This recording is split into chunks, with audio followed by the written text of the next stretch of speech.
Thousands of years before the events of the Star Wars trilogies, the Jedi Order split into factions. One faction formed when a Jedi, known colloquially as the Unidentified Rogue Jedi, turned to the dark side and took a number of followers with him. And in a time period known as the 100-Year Darkness, the Sith Order was born. This time period and their lust for power and control of the galaxy became the basis for the Sith and the Jedi to go into constant war with each other throughout the rest of galactic history. But who was the Unidentified Rogue Jedi? Who led the 100-Year Darkness? Well, we don't know the name of the first Sith, and we may never know, but until we get a confirmed answer by Disney, Lucasfilm, or a comic series, for now, I think the Rogue Jedi is the Sith King Ommin. The individual known as Ommin was mentioned in the Rise of Skywalker Novelization, and is based on the Legends character of the same name. In Legends, Ommin was a descendant of the ancient Sith Lord Freedon Nad, and through Sith sorcery became king of his home planet Onderon. However, the dark side of the Force was a pathway to many abilities, including the ability to turn his body into melted candle wax. To compensate for this, he used an exoskeleton with a life support system, and it wasn't like those low-cost run-of-the-mill first aid kits. It was able to increase his mobility and heal the damage to his body. He then waged war against the Jedi on his home planet, but was killed in 3998 BBY. Not much is known about Ommin in canon, aside from the fact that he existed thousands of years before Episode 9, and was the previous owner of the GLaDOS arm called the Ommin Harness before Palpatine used it. And while Moraban was the birthplace of the Sith, Exegol was one of the Order's secret strongholds, serving as a literal seat of power since it housed the throne of the Sith. According to Wikipedia, Pizza Face was also considered a Sith King in canon, and the Sith King title might be connected to the Sith throne. Well, it obviously is. Throne, King, who wouldn't connect the dots? If Ommin was that rogue Jedi of the 100-Year Darkness, it would make sense for him to be considered the first Sith, and even be hailed as a king to his followers. And after bringing the Sith Order to prominence on Moraban, went to Exegol following the 100-Year Darkness, or one of the first Sith Wars, and took up the throne of the Sith and reigned as king. But how would he be able to stay alive if the 100-Year Darkness lasted for hundreds of years, you may ask? Well, that's where his harness comes into play.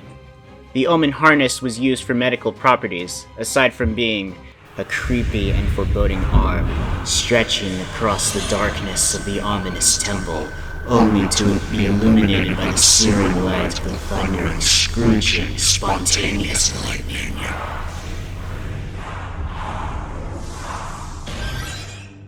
It also provided support and maneuverability for its user. This was shown in the Rise of Skywalker after Darth Sidious transferred his consciousness into his clone body on Exegol. He ended up using the harness to move around and slow down the decaying body, since it was unable to contain his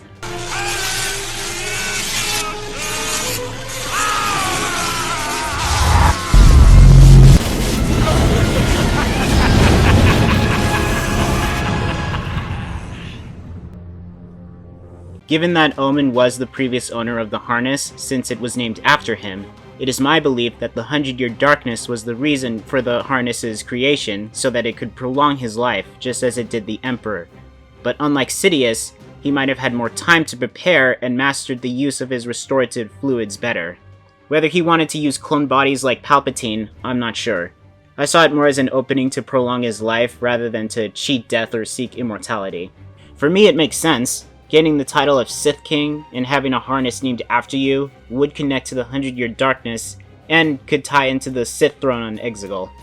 In the end, we don't know who the Rogue Jedi is, or if we'll ever know at all, but for all we know, it could be an entirely new character, and the 100-Year Darkness in canon will play out completely differently from its Legends counterpart. And Ommin is actually Snoke.